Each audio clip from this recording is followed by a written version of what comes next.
So let's get to it. You know what today is? I know what today is. Today is game day. The greatest rivalry in the National Football Conference once again renewed.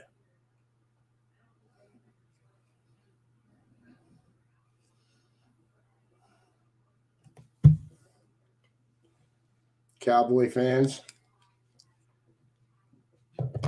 your team's season ends today.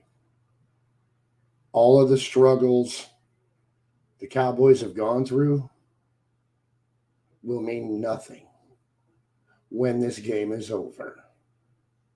And you guys are getting on board their plane and taking that long, lonely ride back to Texas.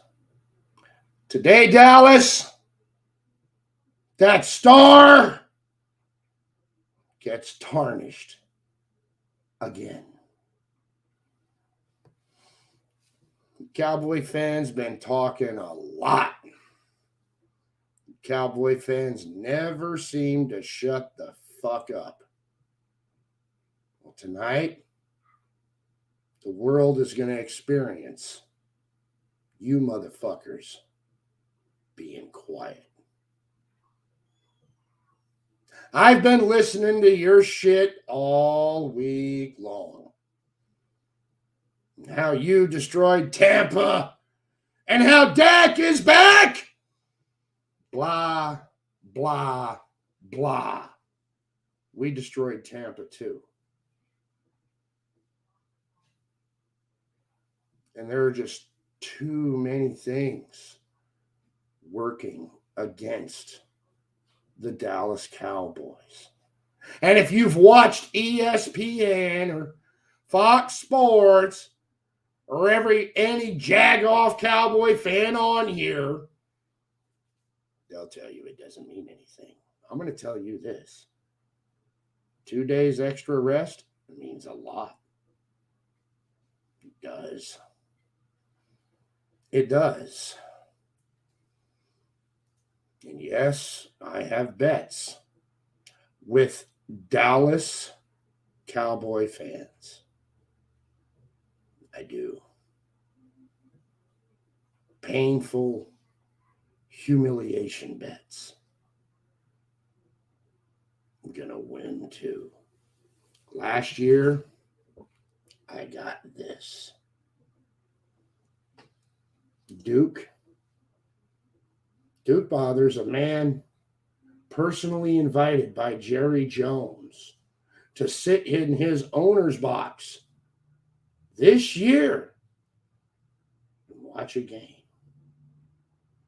A man whose family, personal friends with the Jones family that owns the Dallas Cowboys. And because of me, I got this. And guess what? I'm going to get another one. I'm going to get another one with Duke and Lady Duke wearing a pair of very nice 49er hats. Oh, yes. And Duke, 7 5/8, okay? That's my size. I prefer them fitted.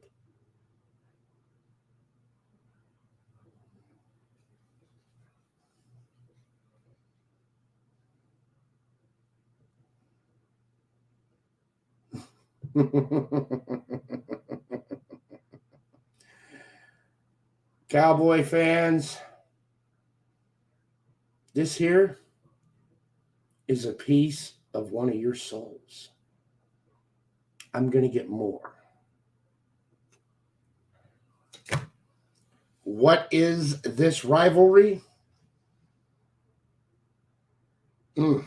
This one goes way back in the history of the National Football Conference.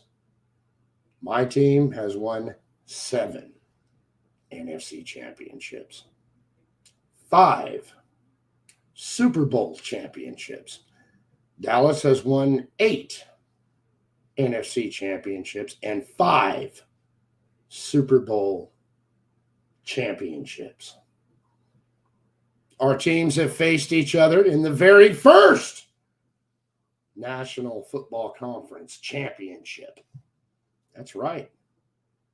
The very first NFC championship ever played was between the Dallas Cowboys and the 49ers. Dallas won. Yeah. That's right. No two teams have ever faced each other so often in the NFC playoffs than the Cowboys and the 49ers. I think this is our 9th meeting, maybe? That's right. My granddad, a lifelong Niner fan, never saw the Niners beat Dallas. Never saw the Niners go to the Super Bowl. He died in 1979. When the 49ers first got over that hump, when the catch happened, a lot of tears in my family. Tears of joy, tears of sadness. My grandpa never saw it.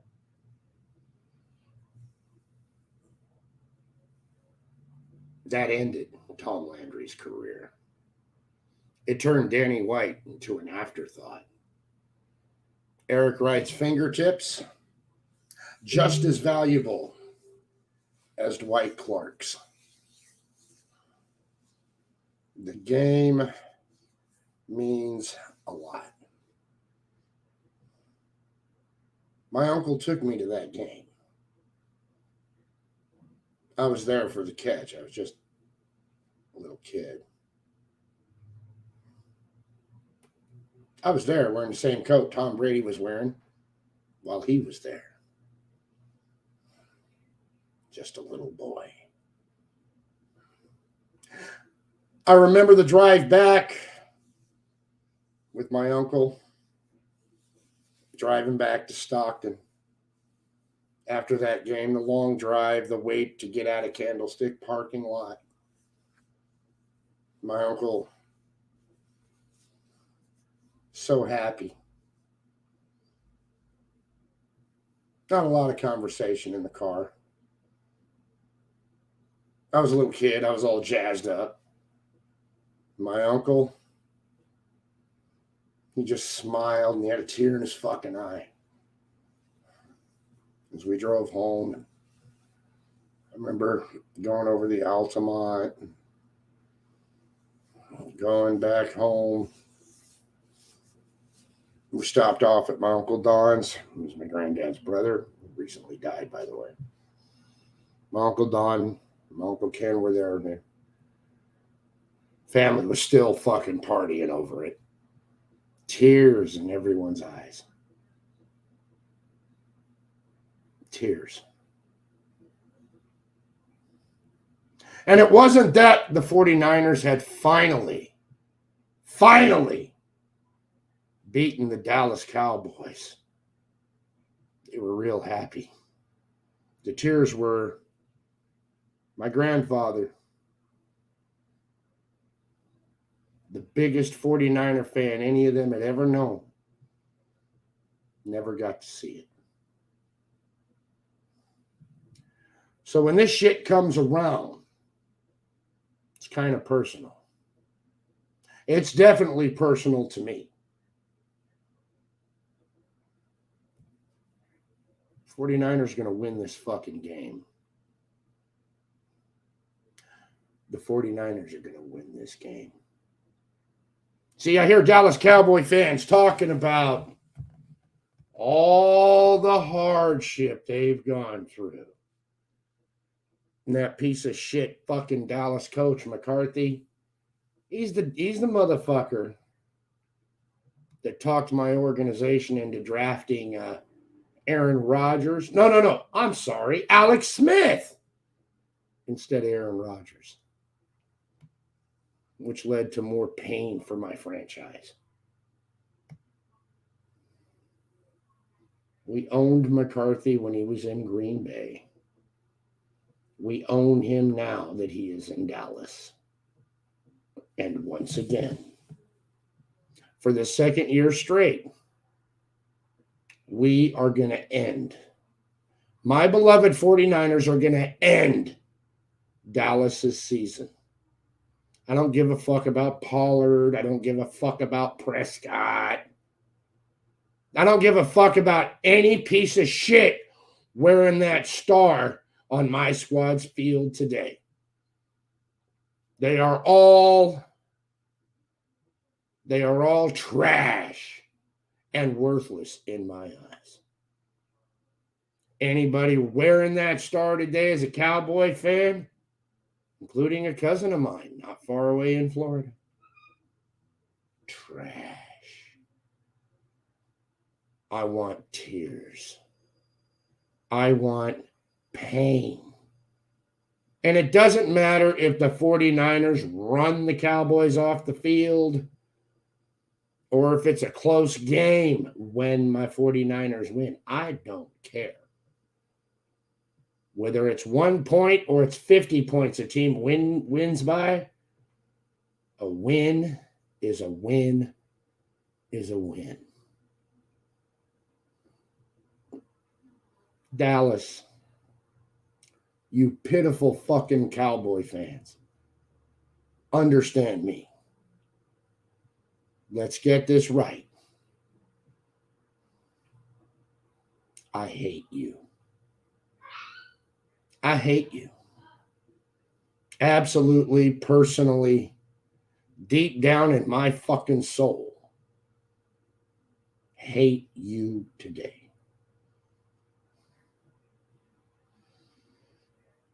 My 49ers started this season pathetic. Started this season with a head coach more committed to a fucking gimmick and a prayer than to winning. Forcing an inexperienced Trey Lance out there to start because the team had to justify giving up so much for him. And I wanted to get rid of Jimmy Garoppolo, so I'm thinking, all right, man, I'm going to go for Lance.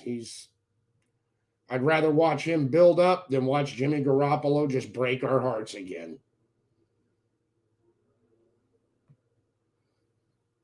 Well, Lance didn't start that strong. We were talking after he lost to the Bears, trying to make excuses to make him look good, and the whole team looked bad in that game. Next game comes, it's the Seattle Seahawks, and what do? They put him out of the fucking game, man. They put him out of the game, and oh my God, I'm stuck with Jimmy Garoppolo again. Fuck. No. That's what I'm just, no. And when Trey Lance got hurt, that was the end of the first tragic chapter of this season. And so the second chapter starts. Jimmy Garoppolo, he comes in, he balls out, eliminates Seahawks. But with Jimmy, it's always a roller coaster. You never know what Jimmy you're going to get. And I said many times over, if we're going to succeed with Jimmy at the helm, Jimmy Garoppolo's only job is not to lose the game, not to fuck up. And you know I'm right. And I've always been right about Jimmy. Well, Jimmy embarrasses the organization. We lose to Denver. We lose to Atlanta. How did we lose to Denver? Defense fucking lights out against Denver. Jimmy Garoppolo steps out of the back of the end zone. Complete embarrassment for my franchise. And I'm thinking, man, but this motherfucker. Here we go again. Kansas City handed us our ass. Here we go again. But there was silver lining. We weren't losing division games. See, last year, Last year, even though we made it to the NFC Championship game, you realize we were 2-4 in our division. Swept by the Seahawks, swept by the Cardinals, and we swept the Rams. And in the third and final meeting, the Rams got us. We were one Brandon Ayuk interception. Oh, we're not Ayuk. Fuck, my brains are so fucking scrambled. One Tart interception away from a Super Bowl berth against the Bengals. We beat the Green Bay Packers in Lambeau Field. We beat the Dallas Cowboys in Dallas. And we did this without a quarterback because Jimmy Garoppolo, he ain't no quarterback. Not in the playoffs. The only way the Niners win a playoff game with Jimmy Garoppolo is if he's handing the ball off, and that's what he did. You can look at Jimmy Garoppolo's Super Bowl run. Just take a look at the playoffs and how many passes he threw. So, chapter 2. We get Christian McCaffrey. That ends chapter 2, starts chapter 3. Christian McCaffrey comes in his first game with us. We played the Kansas City Chiefs. And they pretty much just beat our asses. Call it what it is. Garbaggio's no leader against that team especially.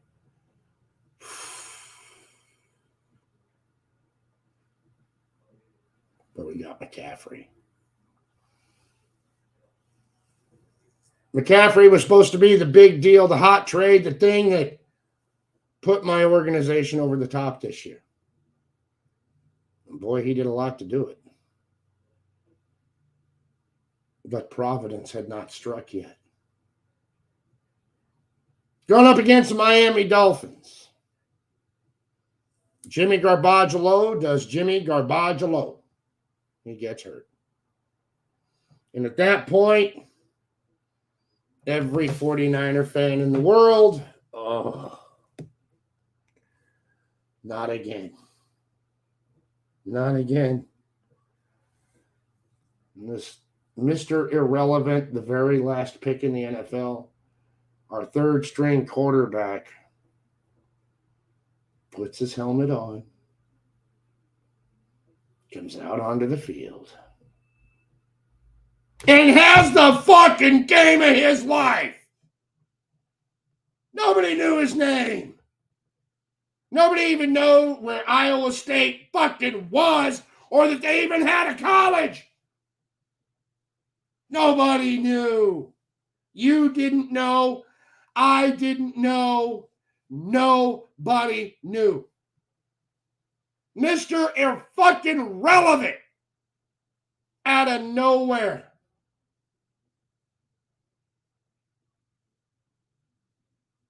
Gets us past the Dolphins.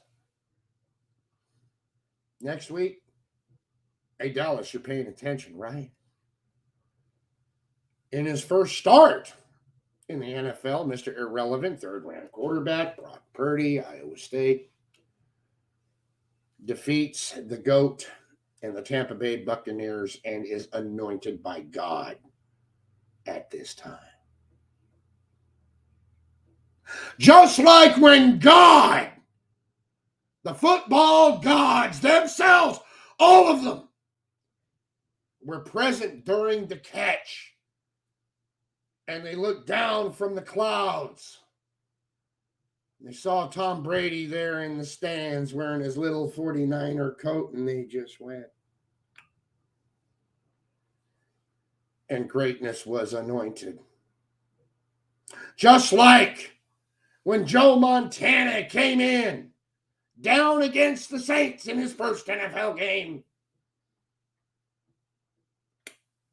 Anointed by God. The new Cinderella story. The Brock Purdy chapter. The last time the 49ers were a Cinderella team, they were marching toward their first Super Bowl. And the Dallas Cowboys showed up to bring midnight with them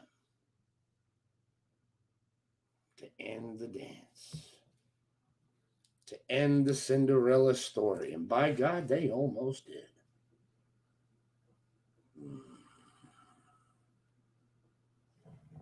Didn't happen, though.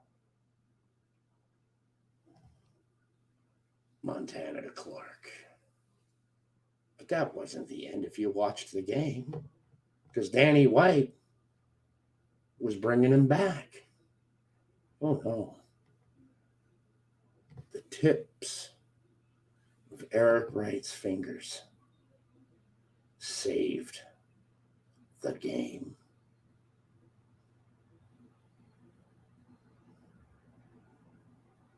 In the old TTC that used to exist and is now dead, a mere shell of itself, that would be Trash Talk Circle on YouTube. There used to be a confederation of guys that would talk shit. I was the only 49er fan alive to watch that game. The one at that game, too. When I went to my first 49er game, Jim Plunkett wore number 16 for the red and gold. Not the silver and crack, not the New England Shitriots.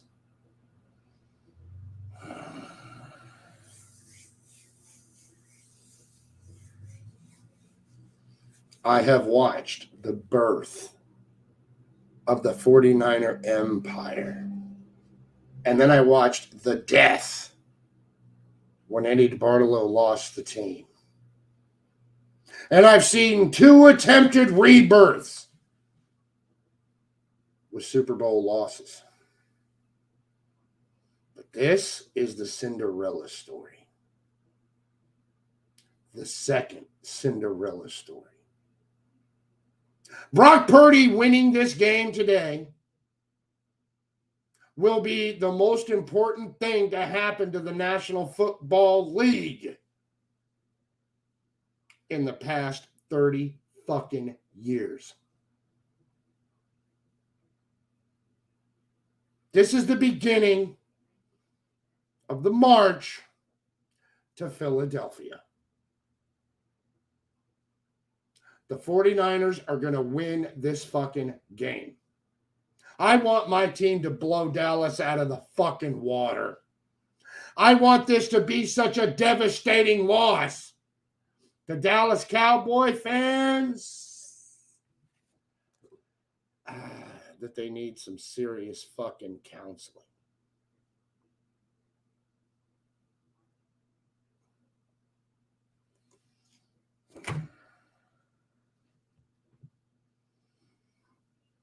Understand me. My team ain't losing this fucking game.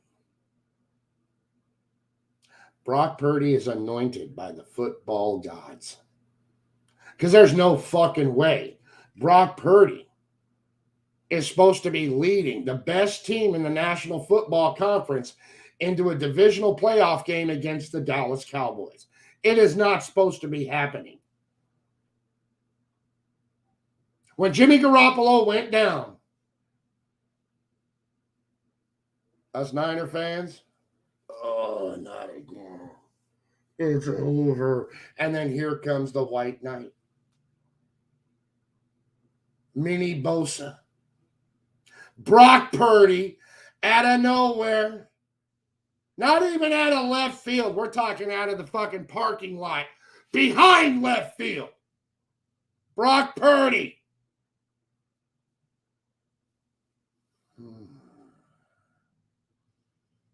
A lot of people going ESPN with this shit and calling that trash talk. A lot of merchandise fans. Look at what I got, calling that trash talk. Getting high all the time and just fucking stupid day in, day out and calling that trash talking. No. I just watched I just watched my beloved 49ers with an offense led by Brock Purdy shut the Seattle Seahawks fan base the fuck up. Shut them up, shut them down. Had to sleep on the couch for a couple days because of that one. My wife's a Seahawks fan. And I was not gracious in victory. And I won't be today either. Fuck no. Fuck no. 2 Cowboy fans refused to bet me for whatever reason. They could have took my YouTube channel out for a fucking year. But they know the truth. And they can't live without the YouTube. The bet window's closed. And you two motherfuckers had your chance. I will be happy to wipe my ass with both of you after the game. And I'll be live again after the game. Don't worry. Win or lose, I'll be live after the game. But there ain't going to be no lose. I will be here. I'll be here for you fucking Cowboy fans. And I'll post the National Suicide Hotline so I can save some of your lives again like I did last year.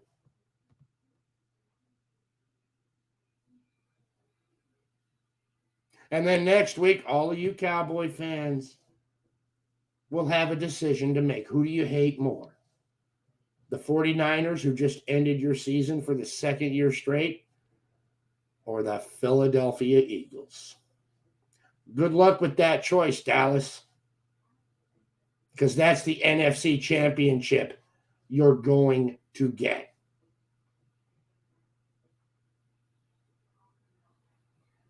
Dak Prescott's season ends today. He didn't face our defense. He faced Tampa Bay's defense. That's who he faced. Guess what? Our defense is just a little better. Dak Prescott's going to have a long, painful day. And we're going to help Dak Prescott go into the Dallas Cowboy annals as Tony Romo 2.0. All that hope and no fucking ring. It is not going to ring midnight today. The Cinderella story will go on. Brock Purdy will find himself the nobody, one game away from the Super Bowl after this game. I'm not going to broadcast during the game. Fuck you. I'm watching the game.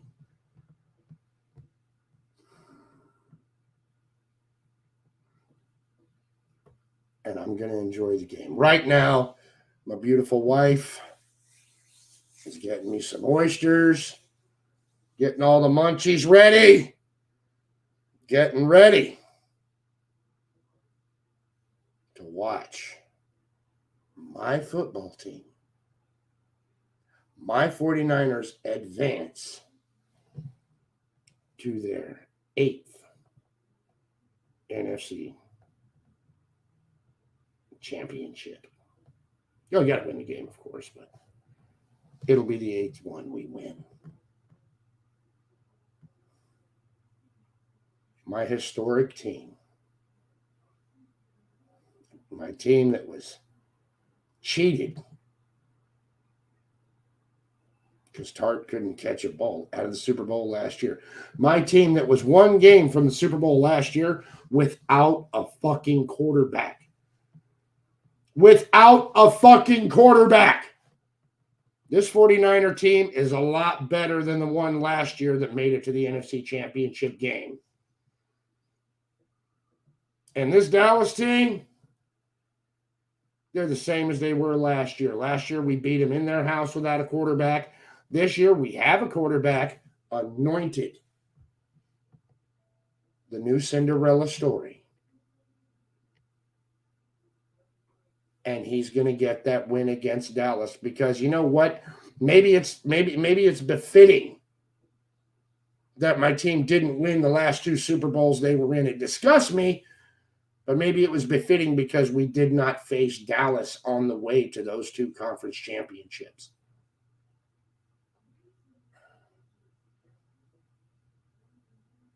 Joe Montana had to beat the Dallas Cowboys to be anointed. So did Steve Young to get that monkey off his back.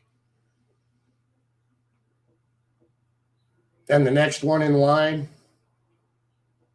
that's going to beat Dallas and go to the fucking Super Bowl and fucking win it is going to be Brock Purdy.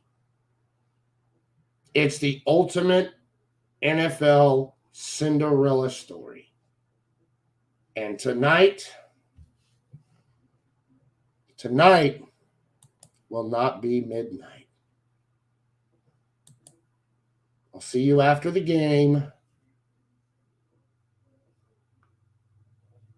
You've all been told.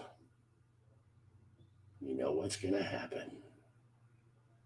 The 49ers